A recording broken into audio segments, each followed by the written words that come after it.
Welcome to Purpose-Driven Sobriety.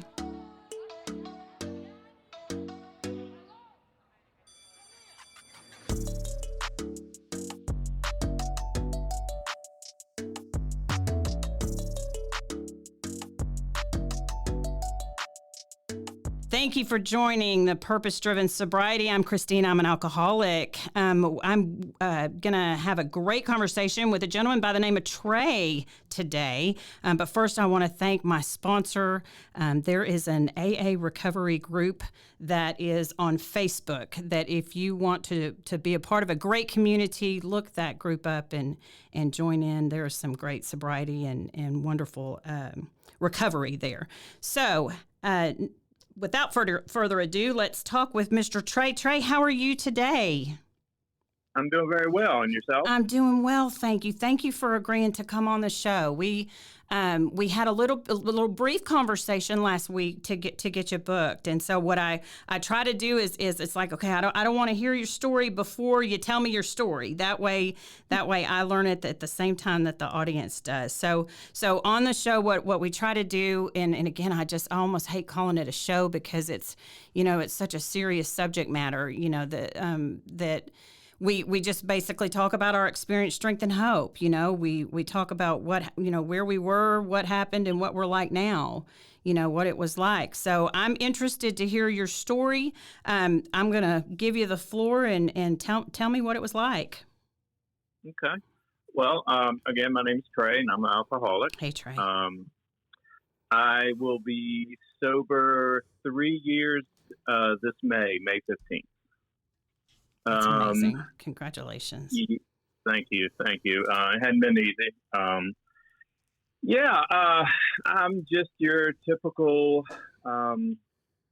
guy. Never thought that this would happen to me.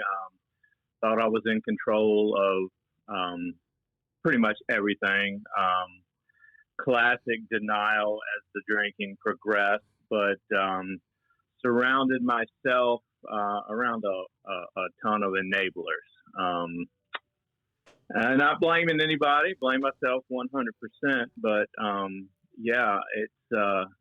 there were no signs for me until it was the end of the disease for me. Really? Tell me about your family. What is there? Do the roots run deep with addiction in your family? No. Really? Father was a police officer. Mother was a nurse. Never missed a day of school in my life. It was just the traditional suburban, middle life of the road class. Worked when I was 16.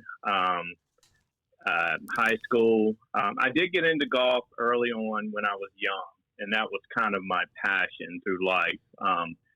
I would even say I was an avid golfer. I played early in high school and then all through college. And,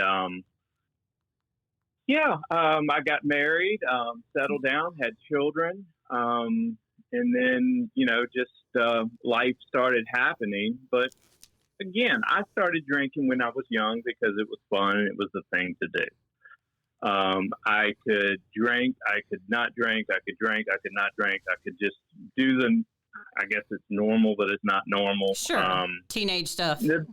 Yeah. So, play around the golf, have a few beers with the guys, go home, and, and settle in and go to work and do the thing. Then progressively life, kids and relationships got harder, and it was so much easier to just kind of have a few drinks, knock it off, and work started where we would drink after work. That became more and more consistent. What kind of work did you do, Trey? I was in landscaping. Okay. Outside, and, hot, a good cold beer sounded. Yeah. Oh, yeah. Mm-hmm. Yeah, exactly. Just the good old boys kicking back, drinking a few beers, sure. Not hurting a thing, telling a bunch of lies. Just the normal knocking it off. And I never really saw anything, wrong with it. I was going to have a few beers, go home, continue my home life. And that's the way it was for years. But then it got to be where I was just drinking and drinking and drinking. not necessarily to get drunk. I could drink to get drunk. That was no problem. But Right. that wasn't the goal. The goal was just to maintain. So I needed enough to just maintain this sense of just basically non-reality, but so how anxiety. So anxiety-free. tell me, Trey, Yep. how old were you then at that point? So I'm in my middle 20s. Were you Getting what was into- your relationship status? I was married. Oh, were you married? Any children?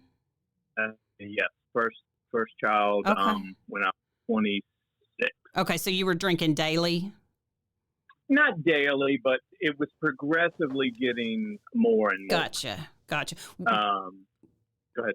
Oh, I was just going to say, did it become an issue with the wife or the parents? Did anybody say anything to you, or did it come to your own awareness on its own? I mean, you know what I'm saying? Yeah. I was. I'm not patting myself on the back, but I was really, really good at it. I was so good that I felt that I was fooling everybody, but I think looking back, nobody was fooled. They weren't as aggressive of telling me that maybe I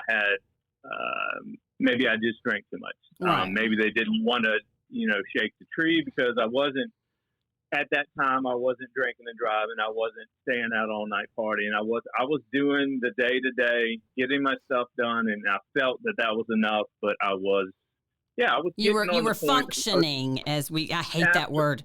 I hate that word in recovery. Functioning. How can you be drinking yourself into oblivion and still be I was a functioning alcoholic. It's like a jumbo shrimp, It's like that just doesn't even exist. Yeah. Except in our minds. Exactly.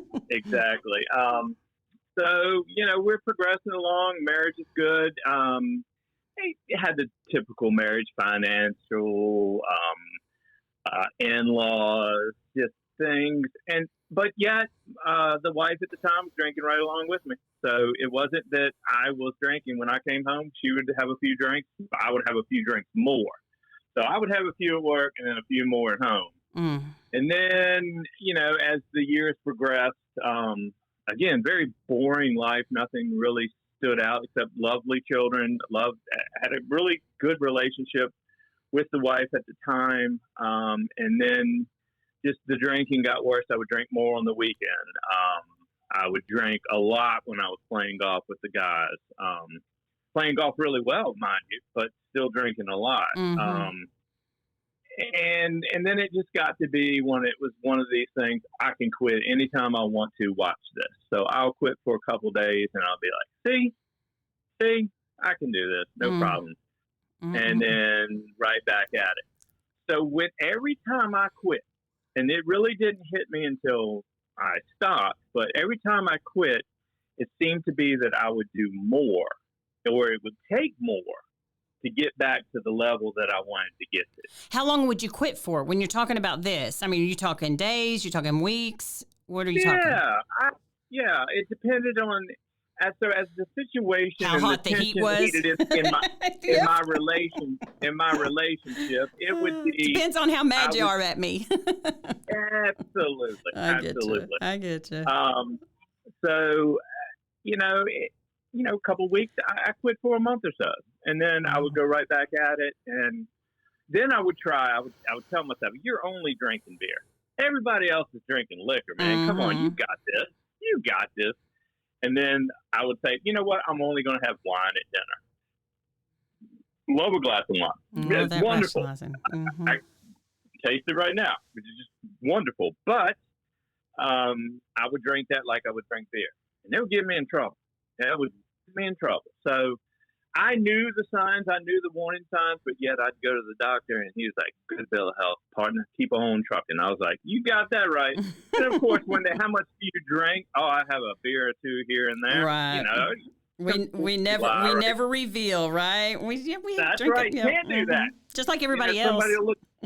Somebody will look down on you. Yeah. And, so, drinking just progressively got worse into my 30s. And then right around towards the end of my 30s, my first wife and I split up again. It was kind of mutual.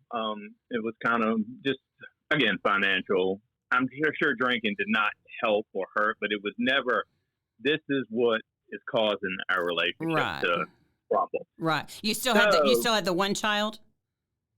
Two child. Okay, you had two children by then. Okay, yep. Gotcha. Mm-hmm. Yeah. So, we finally, we separated for a while. We went to marriage counseling. We did all the marriage counseling. I went to marriage counseling probably drunk because I didn't want to go. and I stayed drunk.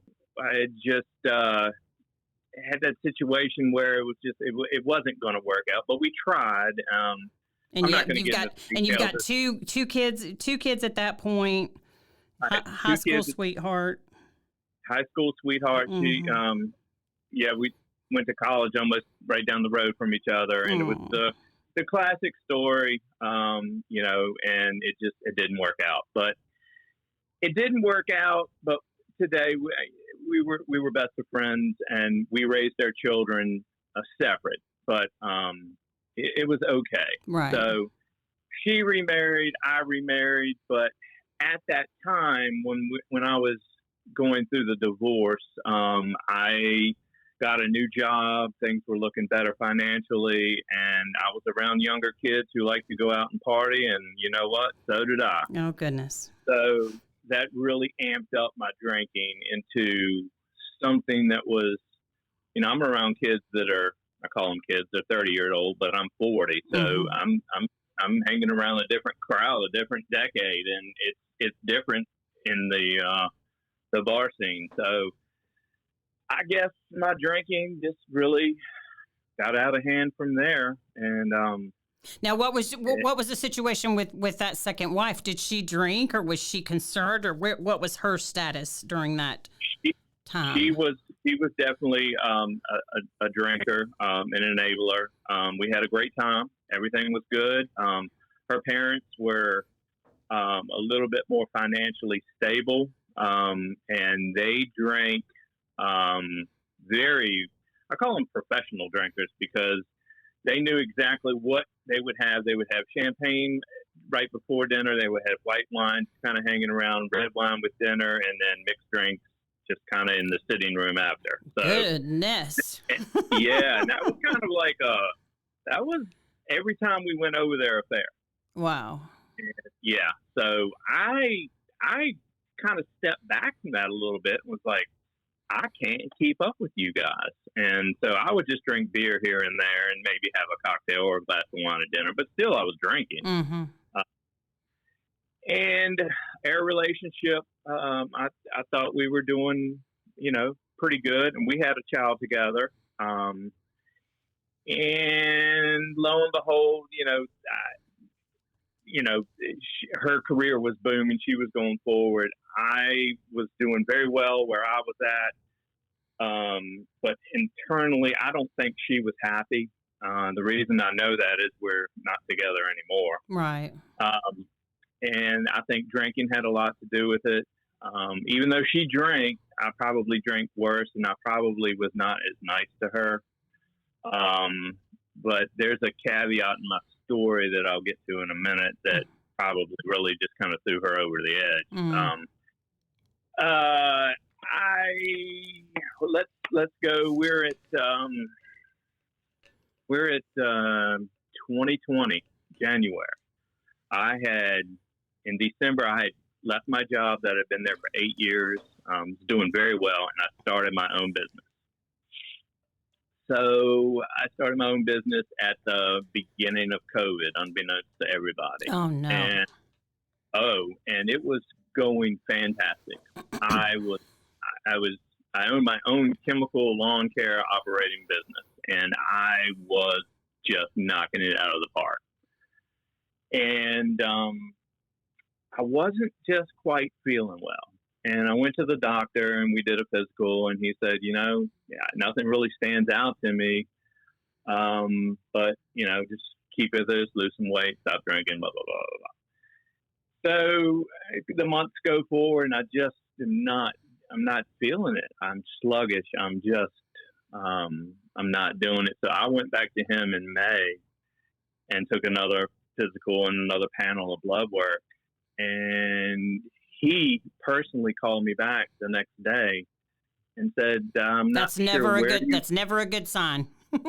He said, I don't know where you are, what you're doing, but I need you to go to the hospital right now. I do not need you to go home and pack a bag. I need you to go to the hospital. Oh, wow. So I went to the ER and I didn't wait. They took me right back and they started running a whole bunch of tests. And I was in full-blown cirrhosis of the liver. Dang. Full-blown. So from the panel work in January, where there was no signs of, elevated enzymes that you hear about and elevated, it was from hero to zero in 5 months. So give us an education, Trey, for those that, for those unfortunately that are on that path and headed that direction, or that have a family member that is possibly exhibiting those symptoms. What is cirrhosis of the liver? What is that? Just tell me what that is. Cirrhosis is a disease that's it's funny. It comes in many forms. Alcohol is just one. And so if you have the word cirrhosis of the liver, that's kind of what you're looked at. It's just the degeneration of the liver. It's failing. It's not filtering anymore. The blood that goes through doesn't filter. Toxins build up. That's basically what cirrhosis is. It's basically just kind of rotting away. Early onset of cirrhosis, you can your liver does kind of regrow. It heals itself if it's not too far gone. Mm-hmm. Fatty liver is part of cirrhosis as well. So the stigma, and we'll get to this in a little while. The stigma is if you need a liver transplant and you have alcohol, well, basically you've done that to yourself, right? And which isn't always the truth. I mean, that's not always the case, right? It's not, but now you have non-alcohol cirrhosis, then you have regular alcohol cirrhosis, then you have liver cancer, you have a fatty liver that doesn't regenerate, you have hepatitis that can cause the liver to fail. So there are a lot of things that cause a liver to fail that you would need a liver transplant. Sure. I just happen to be in the stigma of alcoholic cirrhosis, and it happened overnight. Wow. It did not happen overnight. It was determined that it just showed its head, and when it showed its head, it was a mess. And you can ask any of my doctors. Medically, I am not supposed to be here talking to you. Really? I bet you were scared to death. I was so scared. I didn't know what was up, what was down. So there was so much that happened. So I got the diagnosis in May, and they were like, we need to start to get you on the transplant list. Now, that's where, so if anybody out there is listening, just educate yourself, talk to people that have been here, because it's a crazy different road for everybody. There's no two scenarios that are the same.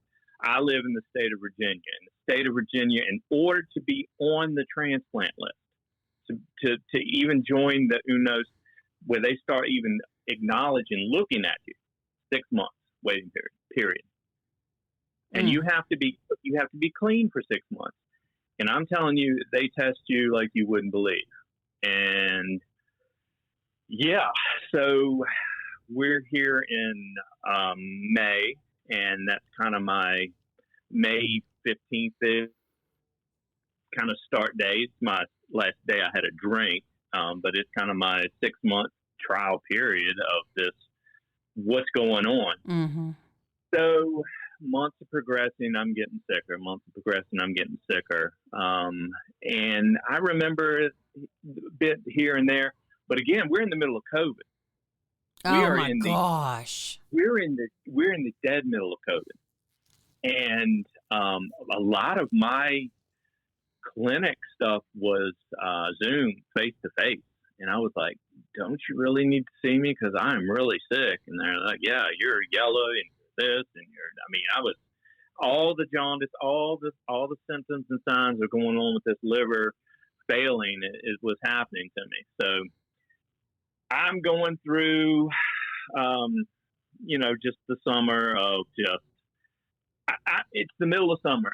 It's 100 degrees here in Virginia, and I'm bundled up in a blanket, freezing to death because the blood is just not being filtered correctly. It's just everything is failing. So progressively getting worse. I'm in and out of the hospital like nobody's business. No one can come see me. Again, middle of COVID.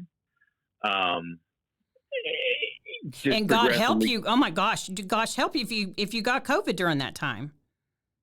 Exactly. I mean, I can't even imagine what that would have done to your system. It would have set me back. Oh my because gosh. we didn't know. It would have set me back months. I didn't have months. Now I didn't know this until later on. So let's fast forward to October. October, I'm home. It's Halloweenish. I don't know anything, and then all of a sudden, the day after, I'm back in the hospital, and I remember being in the hospital, but I don't remember getting there.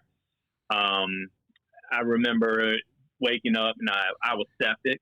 It was just I was letting go. My liver was just about done, and I went into this thing. It's called HE, hepatic encephalopathy, and it's where ammonia levels rise so greatly into your body, basically like cooks your brain.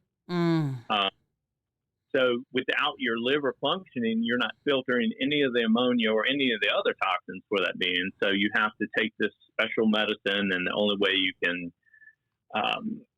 get rid of it is to basically poop it out. And you have to go like 8, 9, 10 times a day just to keep the ammonia levels down. So I did that for about a month, in and out of the hospital. It was just an awful mess. Meanwhile, my wife is taking care of me because it's COVID. She's basically had to quit her job, and I'm falling down the steps. I'm awful. Finally, I get into the hospital, and a local hospital here, and that was it. My kidneys were shutting down. My liver was shutting down. And it's still Thanksgiving now. I still need about another 2 weeks to be 6 months sober. I'm there. I'm almost there. And when they mean 6 months, they mean 6 months. They're not going to list you. You will die. Oh, you can't even go on the list until you're 6 months clean. Oh, Yeah. Wow. So it's not like you've been waiting all this time on the list. You're waiting to get on the list, and then you don't even know what's going to happen when you get on the list. Correct. Wow. Now that's the state of Virginia. There are other states that have different. I don't want to use leniency, but they have different rules. Yeah. Rules. Qualifications. Yeah. So I needed to get to my transplant hospital, which was the University of Virginia. I needed to get there. But I couldn't get there because it's not that they didn't want me. They just couldn't do anything for me until they had a plan in place. So I left here in town, and I traveled to UVA on Pearl Harbor Day, December the 7th. And I got started, and they read you, they rate you with a MELD score. A MELD is 0 to 40. And again, this MELD score, as medical science is progressing, they have different levels of MELD score wherever you're going. But basically 40 is you're done. That's it. So they did my MELD score when I first got there, and I was about a 35. So I was like, all right, let's go. So they listed me. And they said, it's going to take some time, but you need to do, and this is what my hepatologist in Richmond said, you need to do everything you need to do to be able to survive the surgery. You're that sick. So, and I wasn't eating. I'd lost about 85 pounds. It was a mess. So, we move forward. I'm on the list, and I'm hearing bits and pieces about there might be. But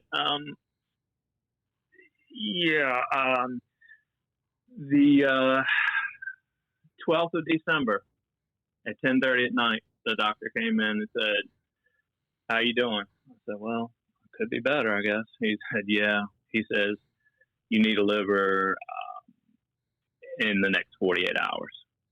So this is December 12th. I said, "Okay." He said, nothing's going to happen to you, but you will not be well enough. You'll be too sick to survive the surgery if something happens.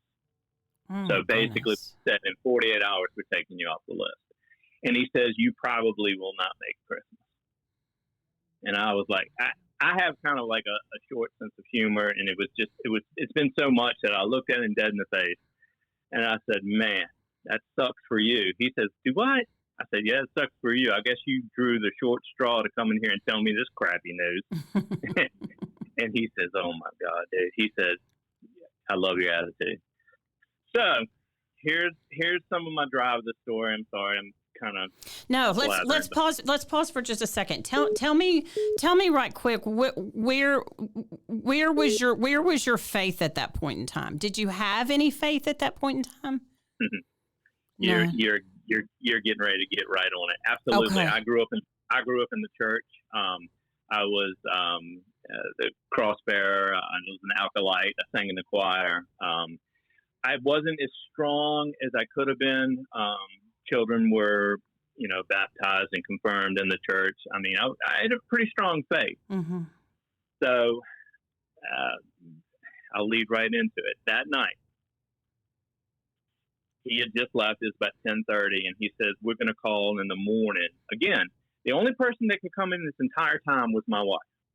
She was the only person I saw. I hadn't seen my family in months.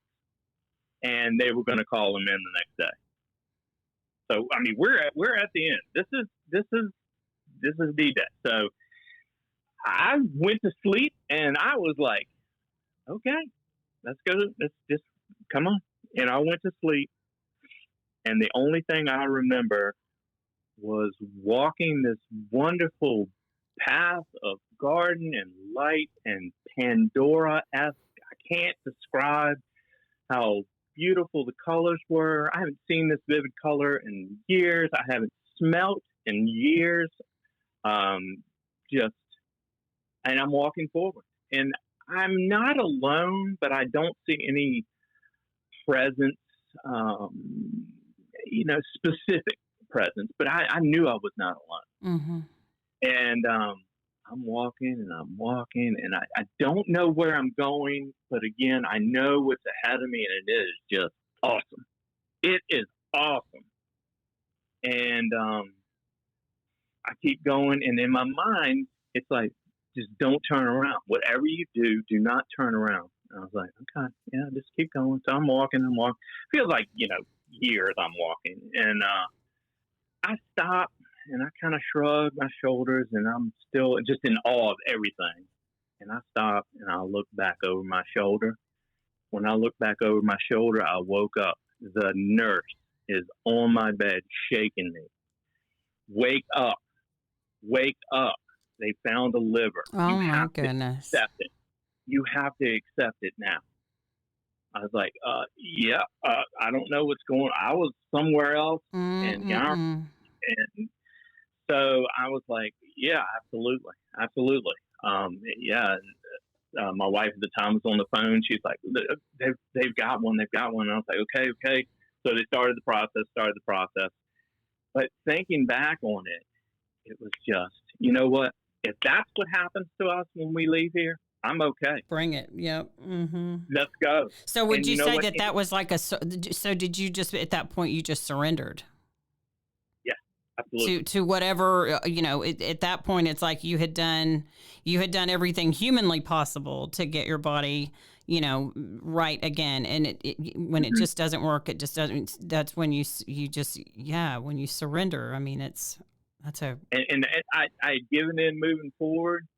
And as I was walking, I told my priest this. I said, I felt the sense that everyone, even though I didn't physically see people and hear and that, I felt that everybody basically got like a reset. We were all reset to wherever we're going next. And I was just like, I was so comfortable and happy and just, it was okay. Of course, I'm very glad I'm here today, but I enjoy telling that story, and there's a lot more to it. But that's kind of the gist of it. There's a higher power out there. He's my God. He's whatever people make it to be. But there's so much good out there. And again, if that's what it is, I'm ready, and I'm ready. And I think that's kind of set some of the where I am from that point to where I am today, because a lot has changed. I'm sober. I'm divorced. The most awful thing happened a year ago. My first wife died. Oh no! Sorry to hear that. And I was becoming friends with her again after my surgery. She had divorced her person. Laura, my wife had left me, and we just became friends. Nothing romantically, just back to friends. I took her to Disney World. I took her and my two older kids to Disney World because I was like, I'm going to celebrate my 1-year anniversary there. And then she had passed, so I've been kind of, raising these two. But my strength and my faith allows everything that I do going forward to have purpose and try to make just the best out of it. And I want my kids just to see that even though life throws just absolute crap at you, you can make what you want out of it and do the best you can. Do you get beat up? Absolutely. But I'm just kind of living proof that there is more than just what we see at hand. Mm-hmm. I guess the struggle I have in the alcohol side of it is just the whole, the judgment, the people, they're so mean. They're so mean. I didn't sign up when I was born and I was going to be an alcoholic and I was going to ruin my life and ruin other people's life. I mean, no one does that. It's just this disease that's out there, and it's so incredibly hard and terrible, not just for me, but for everybody that's involved. Mm-hmm. And the friends I've lost just because, one, I've had a liver transplant. I think one, that they're scared that it might happen to them. Two, they don't want to drink around me, which is fine, but this is my problem. You guys have your own problems. Mm-hmm. If you want to drink, you're 21, knock yourself out. I have to tell my kids that, if I would think that they would be like, that's the furthest thing that they would ever want to do, but they're also kids. I get it, but just be careful. Just really be careful. Take care of your health and just know what's ahead of you. I had no idea. I was blindsided, absolutely blindsided. I was just a good, happy drinking person to a functional alcoholic, as we say, to death row. And it was like, wow, that just happened. And I look back and it just seems like yesterday. And then I know we all do this and we all play that.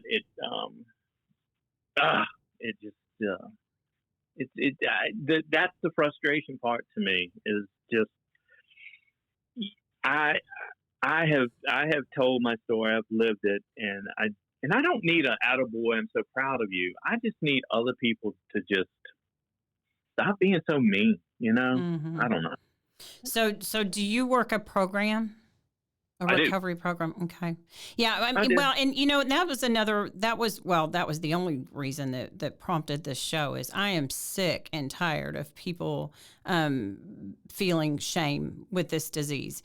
This right. is, just like you said, this is not something we signed up to do. This is not something that we draw great joy from. This is a disease. And if you don't agree with that, do your homework, because you're wrong. This is something that, but the beautiful part about that is there is a solution, there is a reprieve that you can get, and there is recovery. It is a disease that there is no cure, but there is recovery if the individual is willing to do the work, and it's a beautiful life on this side of it, and I refuse to. I tell my story, and you know, I say I recover out loud. I will not feel shame for something that I had no control over.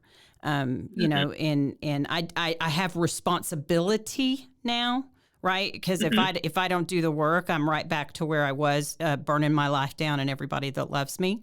But as long as I'm doing the work, the benefits that have come from that have just been beautiful, and it's a beautiful life. It's a beautiful life. It is. It is. I am just ecstatic where I'm at. My kids, I've never seen them more happy. Both of them are graduating, one from college, one from high school.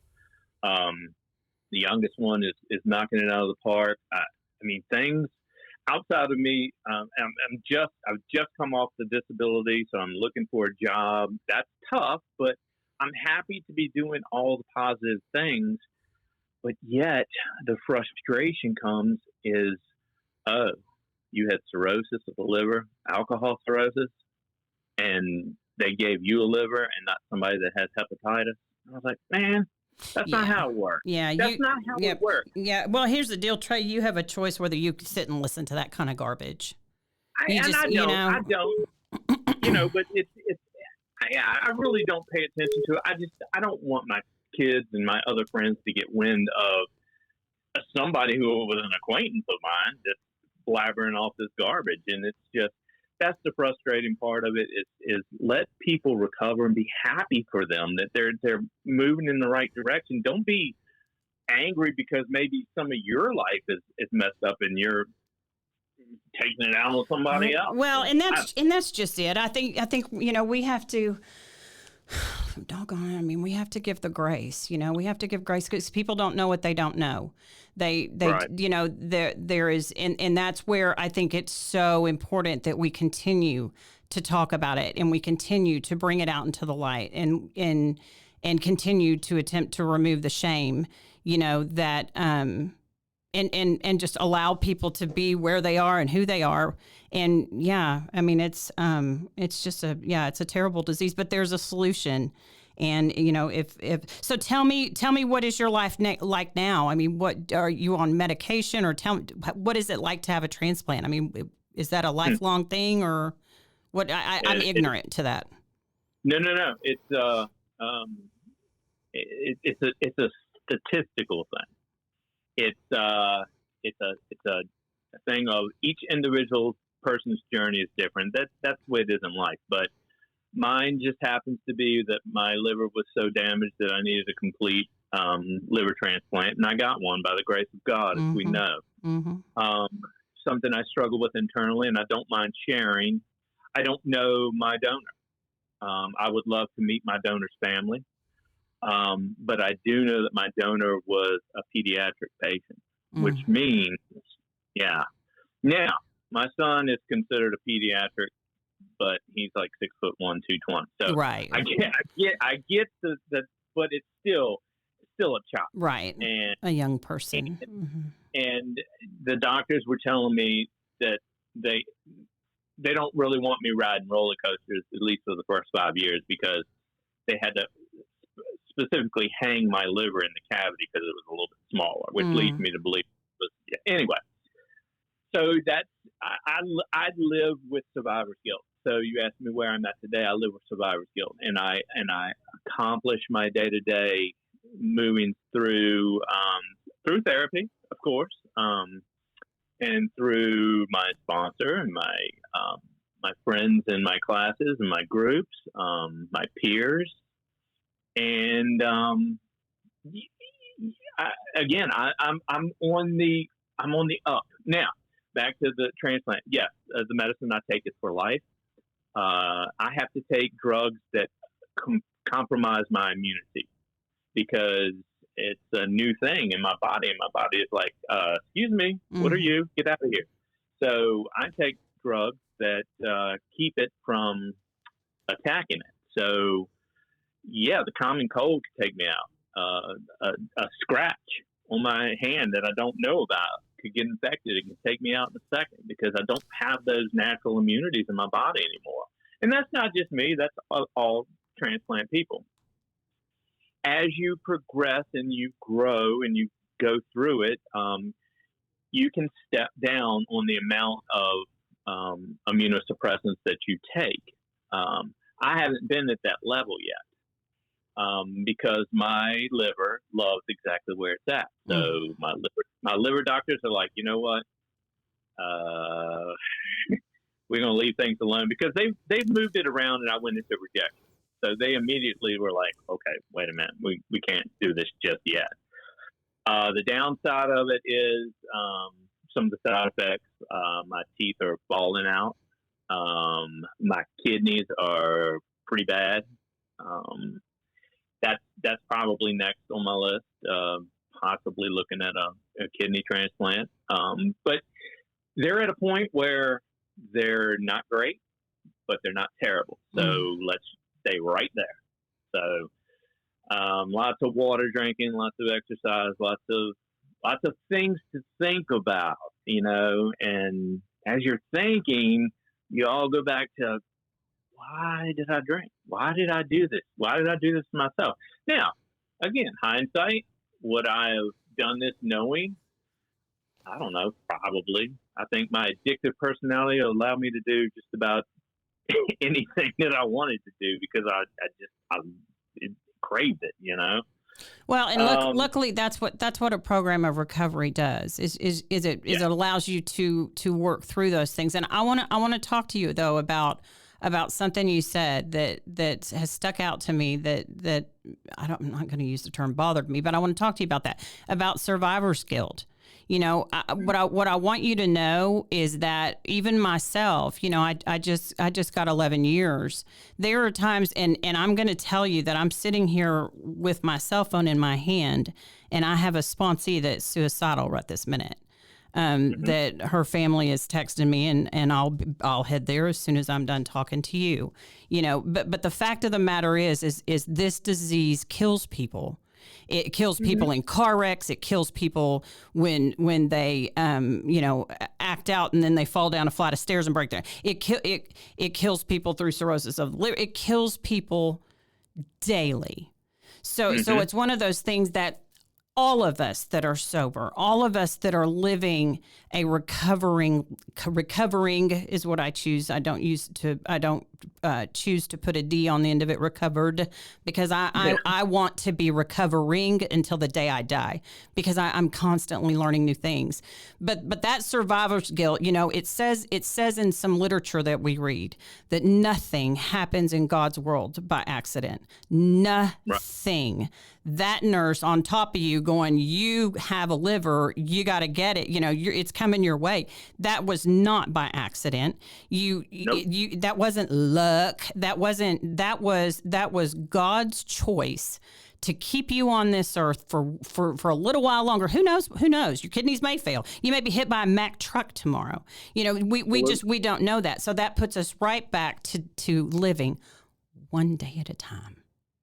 Just as in the larger book that I like to read, it says, give us this day our daily bread. You have one day today, and I have one day today. And someone that has not had a liver transplant, or someone that's still in recovery or in addiction, and someone who's a normal person still has the same day, the same 24 hours.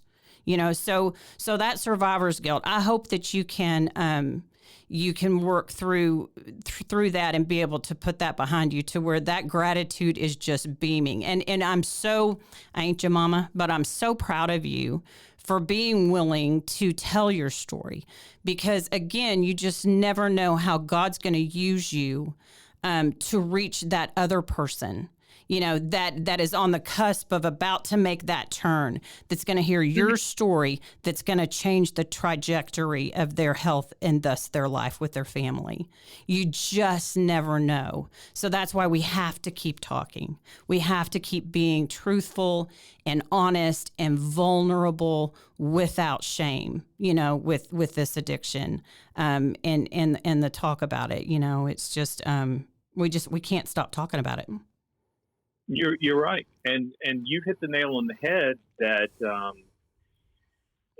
I'm here for a reason, and my first wife is no longer here for a reason, and I try to explain to myself that reason is going to be revealed one day, and it will all make sense. Mm-hmm. And I try to help my children with it. It's the hardest thing that I think. They watched me die for a year.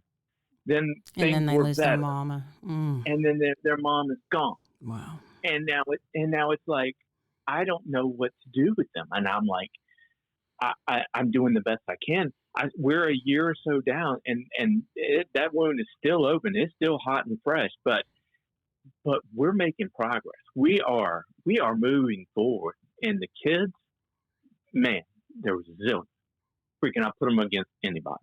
Well, I cannot believe. And the beautiful thing about that is the more you get healthy, the more you work your program, the more you work with your sponsor, the more is revealed, the better off your kids are going to be, because they need that strong pillar of a dad that they can bounce their little kid self. I know they're not little babies, but that they can bounce off of when they're feeling crazy and stuff. They need to know that you're strong. And the only way that you're going to get even more stronger is by continuing to work your program until the day you die.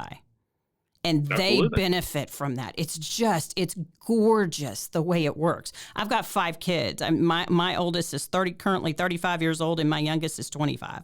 So I mean, they're just as batshit crazy as I ever thought about being. God, and if they're listening, I love you, children. But the fact of the matter is that this addiction, these roots run deep, man. And that's what I've told them of you guys.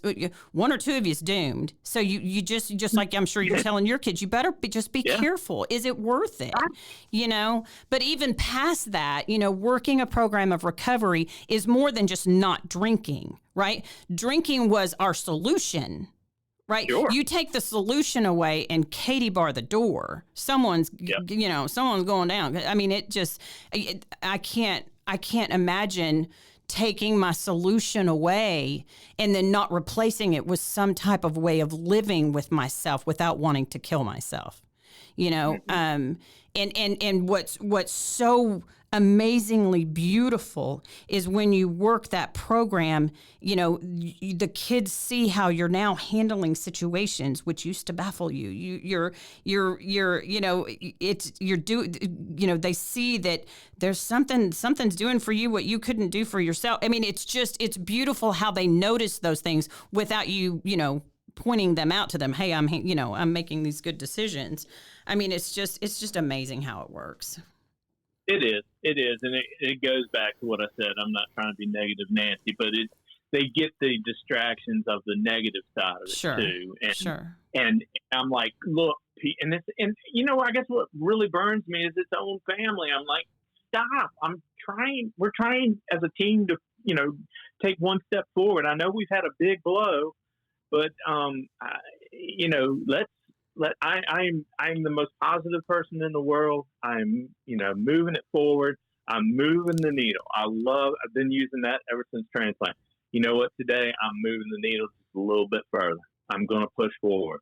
I'm not going to lay flat. I'm going to get out. I'm going to make it happen. Are there going to be setbacks? Absolutely. There are going to be times when you just don't want to do it. Sure. Why not? But don't let that distract you from the ultimate rage of moving that needle. Just keep moving it. And,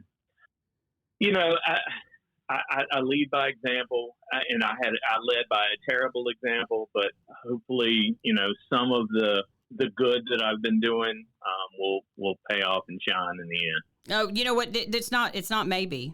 It's absolutely 100% not maybe. It's a given. It's 100% guaranteed. If you do the work, you get the benefit. Period. I've only been at this gig for 11 years now, and I get to, go into a room of recovery twice a week. I still meet with my sponsor. I still get to have this way of living. And I'm telling you that I have 100% of the time, if you put in the work, the promises come true, no matter what. I agree. So, I mean, it's just, dude, I'm so proud of you. Keep doing the deal. Stay in touch with me. I want you to, I met Trey on social media and say what you will about social media, but I'll tell you what, we have a community, a recovery community that's just, beautiful for the most part. And when you get some sassholes, Trey, you just block them. I mean, it's just that simple. Right. That block button just works perfectly. We have to remember that we're a group of sick people, and we got to stop expecting people to act well when they're sick. I mean, it's just, we've got to give the grace that we needed at one point in time, and that, quite frankly, we still need today. So just keep doing the deal. Stay in touch with me. And I'm going to pray for you and your children. And I'm so happy that you're doing well. Well, I appreciate you giving me the opportunity to talk. And if, anybody has specific questions and you want to pass my name along, feel free. I mean, I've been there, and I wish I would have asked more questions as I was getting sick and I was moving through my process. So, if you're in my shoes or getting close, get some help, and then just ask questions. And don't wait. If you're feeling bad, you don't wait. I mean, that's one of the things I remember when I first quit drinking. I was terrified to go to the doctor because I thought, ooh, I don't want to know. But, then again, but for the grace of God, there go I, that, I didn't completely destroy my body, which is an absolute miracle, complete miracle. But the body will rejuvenate and it will heal, and thank God for modern medicine. But Trey, I appreciate your time, darling, and I will stay in touch with you. Thank you so much for being on Purpose Driven Sobriety. Keep coming back. Thanks a lot, Trey. Take care. All right, doll. See ya. Thanks for listening to Purpose Driven Sobriety. Keep coming back.